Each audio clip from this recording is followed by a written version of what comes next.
morning. Welcome to the 13th archetype. Gonna take you for a little tour of the greenhouse and other things in the garden, show you what I got going on. I am so absolutely impressed with this greenhouse. Had a few setbacks, lost a lot of my stuff. I had a really bad windstorm come through here the other night, but all is well. Look at this beauty. Look at the cotton. It looks so good. Look at this beautiful, beautiful squash plant. Lovely. And then back over there is some beans. This is my Amish corn that I transplanted out, so I went ahead and sowed a bunch more. It's all coming up. My lemongrass looks good. Right here, some pie pumpkins. They're looking pretty good. My strawberries are doing good. Of course, we lost the one plant there, but you know what? These two are doing good, so maybe we'll get some strawberries. This is flint corn. I just sowed it right in the ground, already coming up. We got some more heirloom beans here. They're looking really good. And then I've got right here, this is more pie pumpkins. That's collard greens. Look at the watermelon. I mean the pie pumpkins here. They look good, huh? Acorn squash.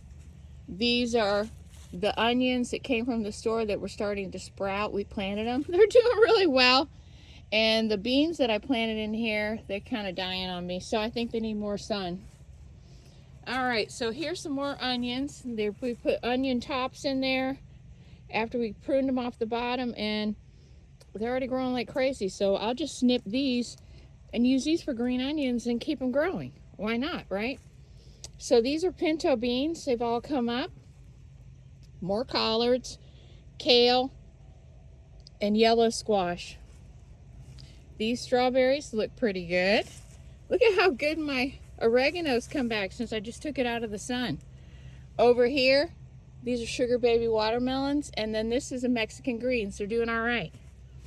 Okay, so my seedlings, my Thai basil come up. I lost a bunch. See, I lost a bunch of my seedlings when we had the windstorm the other night. I'm so disappointed. These were my heirloom tomatoes too, and I only had a couple seeds left. So, you know, I lost a bunch of stuff. So the Roman tomatoes came up, the serrano pepper, the Thai basil, and then these are Paul Robertson tomatoes right here. These are an heirloom. So this stuff is still waiting for it to come up. I've got one onion plant right here, but I put multiple seeds in there, so I don't know what's going on with that, but we're going to keep hoping. Every couple days I'm hot boxing the greenhouse. So right here, these are Congo watermelons, and then these right here are Golden Gate beans, and I'm going to run them up this trellis because they're climbers.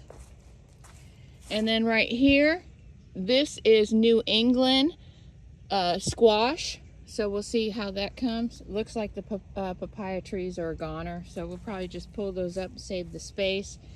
This is one of the little seedlings that fell off of my tower. This is Japanese mugwort, but it looks like it's not going to die, so I'm happy about that. And then this right here is some kind of greens. I don't know, my dad loves greens, so I have lots of greens going. So these are my beets. I planted them right into the ground. They've all come up. This is Savoy cabbage. And these are all my Denver carrots. Look at all my carrots came up. I planted those. More greens, and then more squash, and then another bean, a bush bean. My sorrel's doing okay. And then these strawberries are doing all right, and these strawberries are doing all right, so I'm happy about this. So these are potatoes that I had in my refrigerator. For some reason last year, all the all the potatoes were green. I don't know if y'all noticed it, like Christmas and Thanksgiving, that we had just had tons of green potatoes. So these guys are already sprouting some eyes on them, but I think I'm just going to go take them and drop them in the ground and see what we get. So everything else is looking pretty good. So I did get my my stakes, and I got a bunch of them put in the ground. They were back ordered, so ended up having to cancel my order from Lowe's and order them from Amazon.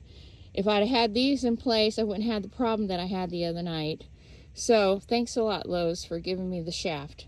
But I put about 15 of these already out. My husband ordered me like 30 of these. So I've got the place anchored. All right, so I was cleaning out my, I have all of my seeds and whatnot and different tools and stuff for my gardening. I had it in an old cedar chest.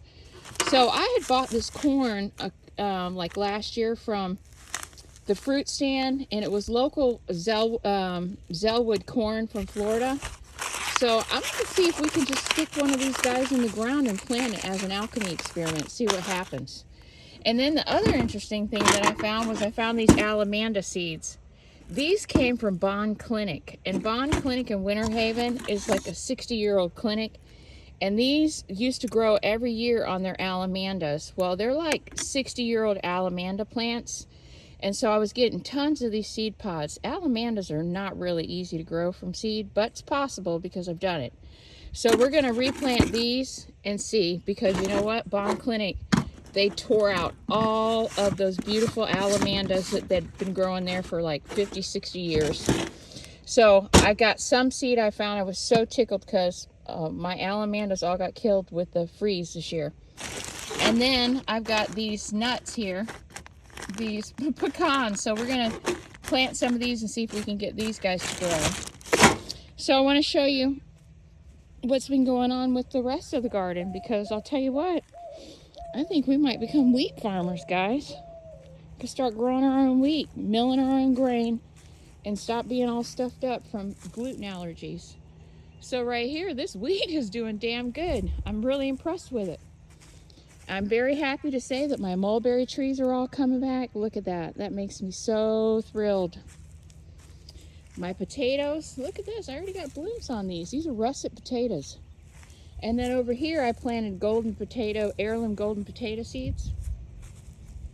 So look at how pretty that a radish flower is. Would you have known? What a beauty, right? So yeah, this one's about to give me some radish seeds. So look at this wheat. This is Sonora wheat, doing really good. And then that's a mustard green over there. And then the rabbits ate all of the bok choy and the rest of the radishes out of there, those little rascals. These are purple sweet potatoes that are growing in there. The tomatoes, not doing so well, guys. We got a few stragglers in here, but I don't think they're going to make it. But they do grow really, really well up front. They do grow really well up front. So look how nice my collard green looks. In another month, I'll probably have me a nice little mess of these. So that's exciting. And then I'm about to get some seed off of this cabbage right here. So I want to show you, well, my Barbados cherry tree is not doing well. My apple is okay. Lost all my papayas. Got one papaya that came back, and look at how tiny it is. But better than nothing, right?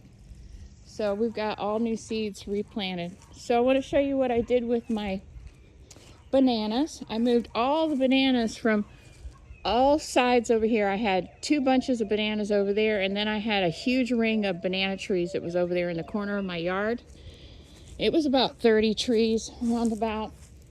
So I got all those moved, and I planted them all like in a snake line through here. And then I planted some back there, and then more here and here. So what I'm thinking about doing is bringing, well, I'm going to plant my prickly pear cactus, and then I'm going to get my, I want to say dragon fruit. Yeah, my dragon fruit cactus. I'm going to put those over here, and then I want to move all my pineapple in here. And the reason, the means of my madness is because the house right here has 2 walls, okay? And from my own trial and error, I've realized that these pineapple being back here on the back end of my yard is not conducive to good growth, because the wind comes this way off the golf course, and it comes across the yard this way. And it just cuts them down with cold air during the winter, and it's not good for them. But I've got like 8 or 9 blooms on my pineapples right now. So I'm debating if I should wait for them to finish blooming or if I should just go ahead and move them. So I'm going to make this up here like a tropical raised bed or a tropical bed, and I'm just going to kind of build it up some. And the reason I think that'll work is because those two walls will shield the wind, and it'll be much better in the winter. I'm not getting any productive bananas. So I think that from the drip from the AC unit, it'll constantly keep a drip going, and those bananas will be just what it needs. So we got some blooms on my lemon tree. I mean, sometimes having a little cold weather, it's not a bad idea, because you know what? It takes care of all of this. So let me show you the pineapples. So, oh, look at the little bird right there. So look at all the flowers I got. I literally had to scalp these guys back to nothing. Now these are red pineapples. My dad gave me those. And my aloe's looking pretty rough. So I've got blooms on quite a few over there. So yeah, I've got 1, 2, 3, 4, 5. I got 5 pineapple blooms. Pretty nice, huh? So you see out here all of these knobs, these cypress knobs. You see all that? Cypress knobs grow where there's energy. They grow in energy spots, which is interesting. When you go to a place that has lots of cypress knobs, it means it's pretty special. So I'm going to walk over here and I want to show you my Meyer lemon tree because it looks really good. I'll tell you what, when you walk in this grass out here is like walking through the beach, through beach sand. My yard is like a bed. So I got a bunch of blooms over here on my Meyer lemon. And you know what? It lost all those nasty leaves from the citrus greening. So it actually might be advisable if I just cover this guy. So I want to show you my loquat tree. I got blooms all over this beautiful baby. And let me just tell you, we are going to plant out some serious seed this time. So this guy's getting ready to bloom. It has started to bloom right before we got that cold snap. But these loquats are so delicious. My trees, my peaches. Look at this beautiful baby. We actually bought this tree a lot bigger than this tree over here, but this one right here seems to be outperforming it.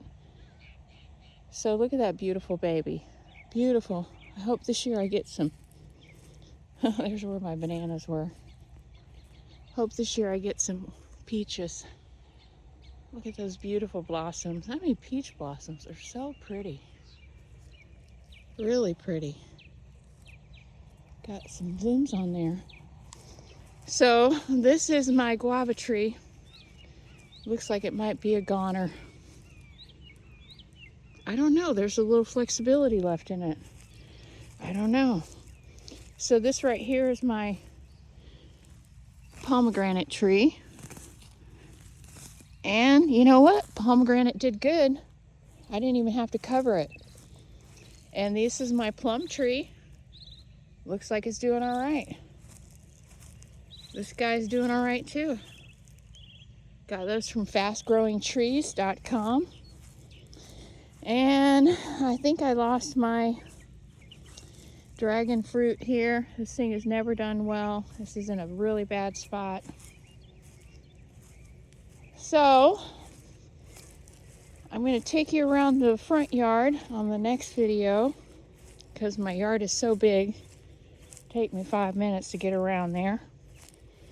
And I'm going to show you the alchemy experiments that I've got going on out there with my beans and tomatoes and everything I got growing in the front yard. I'm doing some interesting experiments because this is the south side of my yard. And on the north side, you have certain things that like to grow a lot better on the north side. So I'm starting to discover that. So with that, I thank you for spending 14 minutes with me here this morning and getting an update on the greenhouse. But as you can see, I had to rebury that entire side, but it did come out much better this time. So I'm kind of glad in a way that it happened, because it needed to be done right. So with that, when you come and find me, I'll be here. We're living in the past, present, and the future, all at the same time. Don't forget it. Get outside today and say hi to the birds and say hi to nature and Mother Earth, and put your feet in the grass. So thank you for embodying the 13th archetype, folks. And I'll catch you on the next one. Have a wonderful day. Bye-bye.